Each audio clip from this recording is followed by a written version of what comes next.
कि जफ़र साहब ने बड़ी अच्छी बात कर दी है कि नेतन्याहू से आप क्या एक्सपेक्ट कर रहे हैं। देखिए वो सिर्फ इस माहदे को सबोताज नहीं करना चाहता, वो इस माहदे के साथ साथ, और उसने पाकिस्तान पे भी आपको पता है बराह रास्त एलिगेशन लगाने शुरू कर दिए हैं और कहा है कि पाकिस्तान जो है वो इलाकाई ताकत के लिए और वहाँ के मामलात के लिए खराबियाँ पैदा कर रहा है, हमारे मामलात में मुदाखलत कर रहा है, तो वो तो कर रहा है। दूसरा, उसने जो सबसे बड़ा जिसे कहते हैं ना एक चीज़ अचीव भी की है और एक चीज़ वो अचीव करने की कोशिश भी कर रहा है, वो ये है कि मिडल ईस्ट की पॉलिटिक्स के अंदर ईरान को और जो बाकी जो खलीजी ममालिक है उनको एक दूसरे के मुकाबले में खड़ा करने की, क्योंकि उसको लगता है कि इससे जो है जो खलीजी ममालिक की जो पॉलिटिक्स है वो डिस्टर्ब होगी। तो इसलिए जो कुछ पाकिस्तान चाहता है या अमेरिका और ईरान चाहता है उसमें जो सबसे बड़ी रुकावट है वो खुद जो है वो इसराइल है। और ये बात बिल्कुल वजह है, इसमें आप कोई दो राय नहीं है कि आप अमेरिका को और इसराइल को अलग-अलग करके देखें। अमेरिका के मफादात इसराइल के साथ और इसराइल के मफादात अमेरिका के साथ वाबस्ता है। बाकी वो क्या कॉस्मेटिक्स तरीके से एक दूसरे को कहते हैं, क्या अपनी जुमलाबाजी करते हैं, किसको शटअप कॉल देते हैं, किसको लान तान करते हैं, वो एक खेल का हिस्सा होता है। लेकिन आपको पता है जो ग्रेटर इसराइल का मामला है वो अब आ गया ना। अब आप देखिए इब्राहिम अकार्ड की बात किसने की है, मैंने तो नहीं की। इब्राहिम अकार्ड की बात वहीं से आई ना, ट्रंप की तरफ से, और उसने कहा कि मुस्लिम दुनिया इब्राहिम अकार्ड की तरफ आए, तो वही तो वो चीज़ें हैं जिसकी तरफ वो लेके जाना चाहता है। बिल्कुल सही बात है कि नहीं। और सॉल्यूशंस क्या होने चाहिए? पहली बात तो ये है कि अगर आपने फूड सिक्योरिटी को इंश्योर करना है तो उसके 3 मैकेनिज्म हैं जी। पहला ये है कि आप एक मॉनिटरिंग सिस्टम के अंदर जाते हैं, दूसरा ये कि आप एक अकाउंटेबिलिटी के सिस्टम में जाते हैं, और तीसरा आप रेगुलेटरी अथॉरिटियां जो हैं उनको ज़्यादा से ज़्यादा एम्पावर करते हैं और उनको भी अकाउंटेबल करते हैं, नीचे वालों को भी अकाउंटेबल करते हैं। अब हमारा जो चीज़ों को मॉनिटर करने वाली अथॉरिटियां हैं ना वो तो काम नहीं करती। अच्छा। क्योंकि आपके पास एक इंडिपेंडेंट लोकल गवर्नमेंट तो है नहीं जिसने अपने डिस्ट्रिक्ट के अंदर एक अच्छा लोकल गवर्नमेंट सिस्टम हो तो वो डिस्ट्रिक्ट का जो मैनेजमेंट सिस्टम है उसको ज्यादा बेहतर तरीके से रन कर सके। अब आज ही कराची के मारूफ इकोनॉमिस्ट हैं, अपना जफर साहब जानते हैं, अकबर जैदी साहब, उनकी एक रिपोर्ट आई है। अच्छा। उन्होंने एक गुफ्तगू की है, उन्होंने कहा जैसे अभी नजम साहब ने कहा ना कि पाकिस्तान की इकोनॉमिक पॉलिसियों में तसलसल नहीं है, अभी हमें एक नया चूरन बेचा जा रहा है कि जी जंग की वजह से मईशत के हालात खराब हुए। उन्होंने कहा अभी जो इदादो-शुमार आ रहे हैं ये जंग वाले इदादो-शुमार नहीं है, ये पहले के इदादो-शुमार है। पाकिस्तान की मईशत मुसलसल नीचे की तरफ जा रही है, आपके यहाँ इंटरनल और एक्सटर्नल इन्वेस्टमेंट नहीं हो रही है, और आपके यहाँ जो फूड शॉर्टेज है जिसका भी जिक्र किया, फूड शॉर्टेज भी है, फूड की क्वालिटी का भी मसला है, और फूड को जिस तरीके से प्रोड्यूस किया जा रहा है वो भी। अभी आप देखिए, मैं आपको बताता हूँ, मैं लाहौर शहर में रहता हूँ, आप जो खाने बनते हैं होटलों के अंदर, आपको पता है कि कौन से मसाले लगते हैं, कौन सा घी लगता है, कौन सी चीजें उसके अंदर मिलावट वाली चीजें डाली जा रही हैं, कौन उसके अंदर मिलावट कर रहा है, कौन कौन बड़े बड़े माफियाज उसके अंदर इन्वॉल्व है। तो इसलिए मैं ये समझता हूँ कि आज जिसकी हम बात कर रहे हैं खुराक को तहफ़्फ़ुज़ देने की, आप पाकिस्तान के अंदर जो खुराक का मैकेनिज्म है उसको ट्रांसपेरेंट तो करें कम से कम, और वो हर एक को एक्सेस भी हो, और फिर वो ये इस बात को भी इंश्योर करें कि वो एक्सेस के साथ साथ क्वालिटी के ऊपर भी म्यार पर पूरा होता हो।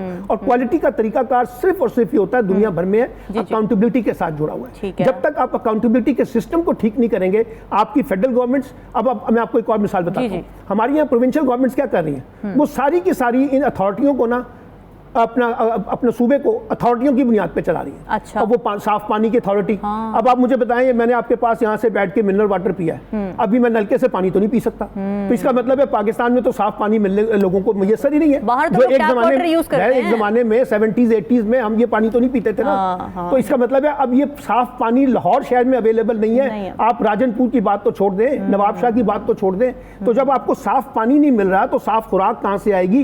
ये वो बुनियादी सवालात हैं जो हमारी पॉलिटिकल पार्टीज को और हमारी रूलिंग एलीट को और इख्तिदार में शामिल जमातों को सोचना चाहिए कि जो हमारे समाजी इश्यूज हैं उनके ऊपर वो तवज्जो दें। जो हमारे डाटा इस वक्त मौजूद हैं SDGs के हवाले से, सस्टेनेबल डेवलपमेंट गोल के हवाले से, वो काफी मायूस कुन है। हम तरक्की नहीं कर रहे बहुत सारे मामलात में, और हम बहुत सारे मामलात में पीछे की तरफ जा रहे हैं। बट कभी कोविड का बहाना बनाया जाता है, कभी सैलाब का और कभी जंग का। जी नजमुल साकिब साहब, आप कुछ कहना चाह रहे थे? बहुत आला बातें की हैं हमारे इस छोटे भाई ने, दोस्त ने। देखिए, मिलावट की जो इन्होंने बात की है ना, कभी कभी यूं होता है कि कोई ना कोई बात अच्छी। बिल्कुल सही बात है। सलमान साहब, अभी जो नजमुल साकिब साहब बात कर रहे थे कि वहाँ पे जो भी लोग इलेक्शन कैंपेन चला रहे थे, ज़्यादातर जैसे पीपल्स पार्टी, उसने BISP के हवाले से बात की, सोशल सिक्योरिटी की बात की, जो नून लीग थी, नवाज शरीफ साहब खुद गए वहाँ पे, उन्होंने सड़कें बनाने की बात की। अब मसला ये है कि जो गिलगित बल्तिस्तान की सियासत के हवाले से बात होती है ना, कि वहाँ पे इंडिजिनस जो पॉलिटिकल विजन है ना वो कहीं ना कहीं लैक करता हुआ नजर आता है। गवर्नमेंट चेंज होती रहती है मगर एक्चुअल पावर स्ट्रक्चर्स या पावर का जो कंट्रोल है, लीवर है, वो कहीं एक्सटर्नली ही कंट्रोल किया जा रहा होता है। क्या इस दफ़ा कुछ चेंज होता देख रहे हैं आप? देखिए, पहली बात तो ये हमें समझनी होगी कि एक अमूमी ट्रेंड ये रहा है कि जिसकी इस्लामाबाद में हुकूमत होती है उसी पार्टी की या उसी हुकूमत की या उसी कोलिशन की आज़ाद कश्मीर में और गिलगित बल्तिस्तान में हुकूमत होती है। आपने पीपल्स पार्टी के दौर में देखा, आपने PMLN के दौर में देखा, आपने PTI के दौर में देखा। तो इसलिए भी इस दफ़ा भी कोई अजूबा नहीं होने जा रहा। यही कोलिशन जमाते हैं जिनके भी जिक्र अभी नजमुल साकिब साहब ने की है कि PMLN है, पाकिस्तान पीपल्स पार्टी है, इस्तेकाम पाकिस्तान पार्टी है, ये इस वक्त कोलिशन गवर्नमेंट का हिस्सा है। तो यही पार्टियाँ हुकूमत बनाने की पोजीशन में नजर आ रही है। एक बात सिर्फ ये देखना होगा कि जोड़ तोड़ में कौन कितना भारी होता है और कितना कम होता है, ये चीज़ देखनी होगी। दूसरी जो बड़ी प्रॉब्लम आई है ना, आज़ाद कश्मीर के इंतखाबात में नजम साहब भी मुझसे इत्तफाक करेंगे और ज़फ़र अली साहब भी, कि जो मेन स्ट्रीम पॉलिटिकल पार्टियां हैं ना, इनकी इंटरवेंशन बहुत ज़्यादा होती है। यानी जो इंडिजिनियस पॉलिटिकल पार्टी जिसका भी नजम साहब जिक्र कर रहे थे, वो वहाँ से गायब हो गई हैं। और आप आज़ाद कश्मीर के अंदर भी देखें और आप गिलगित बल्तिस्तान में भी देखें। और ये जो पॉलिटिकल पार्टियां, मेन स्ट्रीम पॉलिटिकल पार्टियां, ये इंतखाबात के वक्त इनको बुखार चढ़ता है वहाँ पे जाने का। यानी बिलावल साहब को बुखार उस वक्त चढ़ेगा जिस वक्त वहाँ इंतखाब होगा। नवाज शरीफ साहब उस वक्त गए जिस वक्त वहाँ पे इंतखाब हो रहा था। PTI के लोग उस वक्त वहाँ गए जब इंतखाबात हो रहे थे। तो फिर आपकी जो लोकल पॉलिटिकल पार्टीज हैं वो गायब हो जाती हैं, लोकल पॉलिटिकल इश्यूज जो है वो गायब हो जाते हैं, और फिर उसमें मेन स्ट्रीम जो पॉलिटिकल पार्टियां हैं वो आके कब्जा करती हैं और फिर पोलराइजेशन को भी करती हैं। यानी वो जो पोलराइजेशन है जो पाकिस्तान में हमें नजर आती है, इस तरफ वाले इलाकों में नजर आती है, फिर वो वहाँ पे भी देखने को मिलती है। तो एक तो ये कि इंडिजिनियस पॉलिटिकल पार्टी का वहाँ से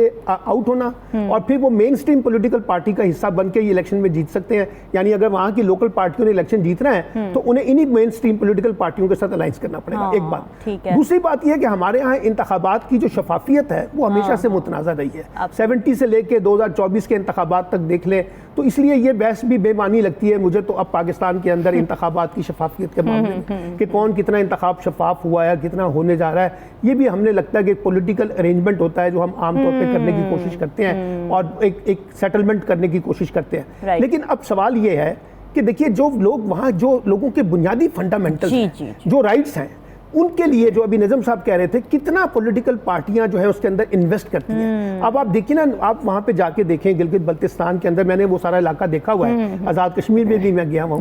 जो लोगों के बुनियादी फंडामेंटल हैं वो तो वहां पे एड्रेस नहीं होते, और वो आपकी बड़ी पॉलिटिक्स का हिस्सा बन जाते हैं और उसके अंदर वो नजर हो जाते हैं। फिर ये मेगा प्रोजेक्ट के नाम पर जो कुछ हो रहा होता है, प्रोविंशियल राइट्स का जो खुद मुख्तारी का मसला है, उसके ऊपर बड़ी बात हो रही है। आपने देखा पीपल्स पार्टी ने उसको एक नया सूबा डिक्लेयर किया, लेकिन आज भी गिलगित बल्तिस्तान के अंदर जो प्रोविंशियल ऑटोनॉमी का इशू है वो बदस्तूर मौजूद है। अब बिलावल साहब वहां गए, लेकिन बिलावल साहब उस वक्त गए हैं जब इलेक्शन आ रहे थे सर। उससे पहले जिस वक्त पीपल्स पार्टी ने उनको प्रोविंशियल ऑटोनॉमी दी, यानी एक किस्म का सूबा, 2009 में उनको सूबा डिक्लेयर किया, उसके बाद पीपल्स पार्टी कहां गई? और पीपल्स पार्टी ने हर तरह की अमेंडमेंट में वहां पे हुकूमत का साथ दिया, लेकिन जो वहां की जो प्रोविंशियल ऑटोनॉमी है उस पर तो कोई बात नहीं की है।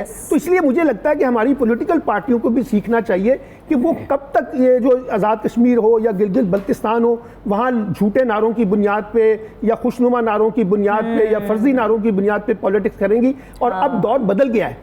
अब दौर इसलिए बदल गया है कि जो नई नस्ल आई है, जेन जी आई है, उसका रिएक्शन एक बिल्कुल डिफरेंट नजर आ रहा है। और वो पढ़े लिखे लोग हैं, वो बिल्कुल एक रिएक्ट डिफरेंट तरीके से कर रहे हैं। और वो हमने देखा है इंतखाबी मुहिम के अंदर भी उनके जो इश्यूज हैं, जो बेरोजगारी का इशू है, जो वहाँ की जो पॉलिटिकल राइट्स हैं, जो सोशल राइट्स हैं, उस पर वो सवालात उठा रहे हैं। तो इसलिए पॉलिटिकल पार्टियां, जो मेन स्ट्रीम पॉलिटिकल पार्टियां, उनको भी देखना पड़ेगा कि अब ये रवायती सियासत का दौर नहीं है। अब आपको जरा आउट ऑफ द बॉक्स जाके गिलगित बल्तिस्तान का रेजोल्यूशन तलाश करना होगा। ठीक है। अच्छा ज़फ़र अली साहब, अगर जनरेशन जी ये मेन स्ट्रीम पार्टी से खुश नहीं है और उनको लगता है कि जी हमारे जो असल मसाइल है ग्राउंड रूट्स पर वो तो हल कोई कर ही नहीं रहा है, मेन स्ट्रीम पार्टीज़ भी आके बस लाहौर और कराची की एग्जांपल देती हैं, तो जो जनरेशन जी के तहफ़्फ़ुज़ात हैं क्या वो रिफ्लेक्ट करेंगे आज जब हमें वोटिंग के नताइज आना शुरू होंगे या फिर वोट मिलेंगे?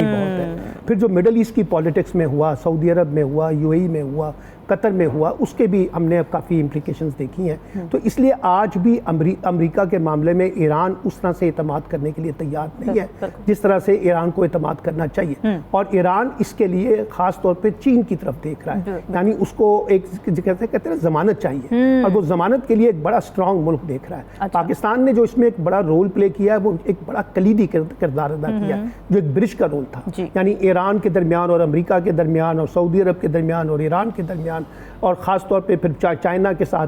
तो इस मामले में तो पाकिस्तान का कंट्रीब्यूशन जो है उस पर कोई दो राय नहीं है, और उसको दुनिया ने भी रिकग्नाइज किया, और यही वजह है कि आज भी एक ब्रिज के तौर पे पाकिस्तान उसमें रोल प्ले कर रहा है। लेकिन अब सवाल ये है कि जो तहफ़्फ़ुज़ात हैं, यानी जितनी तेज़ी से अमरीकी सदर अपने यू टर्न लेते हैं और जितनी तेज़ी से हमें अमरीकी पॉलिटिक्स के अंदर तजादात नज़र आते हैं, और फिर इसराइल के कॉन्टेक्स्ट में जो तजादात नज़र आते हैं, फिर अमरीका और इसराइल ताल्लुकात, फिर इसराइल सऊदी अरब ताल्लुकात और मिडल ईस्ट के ताल्लुकात, तो फिर उसमें ये तमाम चीज़ों की गारंटी कौन देगा जिनकी बात आज अमेरिका कर रहा है। और फिर ये कि एक तरफ आप कहते हैं कि जी माहिदा बस होने वाला है, और दूसरी तरफ फिर अगले दिन जो है वो फिर आप एक और तरीके से गुफ्तगू करते हैं, लबो लहजा एक और इख्तियार करते हैं, वो भी एक प्रॉब्लम है। फिर ईरान के अंदर भी एक बड़ा प्रेशर है इस वक्त ईरानी क़यादत के ऊपर, और वो प्रेशर ये है कि वो कोई ऐसा माहिदा नहीं करना चाहते जिससे ये तासुर मिले कि ईरान ने अपने आप को सरेंडर किया है अमेरिका के सामने। वो एक सुरखरू होकर अपने मामला को लेकर चलना चाहते हैं, और यही को कैफियत जो है अमेरिकी सदर की भी है, यानी उन्होंने नवंबर के अंदर जो इन मिड टर्म इलेक्शन में जाना है उससे पहले वो ये तासुर देना चाहते हैं कि वो सुरखरू हुए हैं। तो दोनों तरफ एक रस्साकशी लगी हुई है, दोनों तरफ एक मुकाबलाबाजी है कि हमने अपने आप को एक ऐसी पोजीशन पे लेके चलना है जहां हम अपने आप को सुरखरू पेश कर सके, विन विन सिचुएशन के अंदर ला सके। अब उसमें होगा ये, देखिए बुनियादी तौर पे जब इस तरह की कैफियत होती है तो कुछ जगह पर एक लचक का मुजाहरा करना होता है, वो अमेरिका को भी करनी है, वो ईरान को भी करनी है, और दोनों तरफ से जब लचक का मुजाहरा होगा तो फिर उसी सूरत में आप आगे बढ़ सकेंगे ना। और ये डिप्लोमेटिक वॉर है, लेकिन अभी आपने जो जंगें की हथियार की बुनियाद पे, उसका तो नतीजा निकल आया। अब एक डिप्लोमेटिक वॉर चल रही है, तो डिप्लोमेटिक वॉर के अंदर जो है आप जितना ज़्यादा इंगेज करेंगे बाकी मुल्कों को, उतना ही ज़्यादा फिर आप अपने आप को इंगेज करने में कामयाब होंगे, उतना ही ज़्यादा निगोसिएशन में जाएंगे, उतना ही ज़्यादा उसमें आपको बेनिफिट मिलेगा। और ये माहिदा तो होना है, आज नहीं होना तो कल होना है, लेकिन अब सवाल ये कि किन शराइत पे होना है। अब नाए हरमस के हवाले से देखें, और फिर खास तौर पे ईरान का जो एटमी प्रोग्राम है उसके हवाले से जो सीरियस कंसर्न्स अमेरिका के अंदर आ रहे हैं,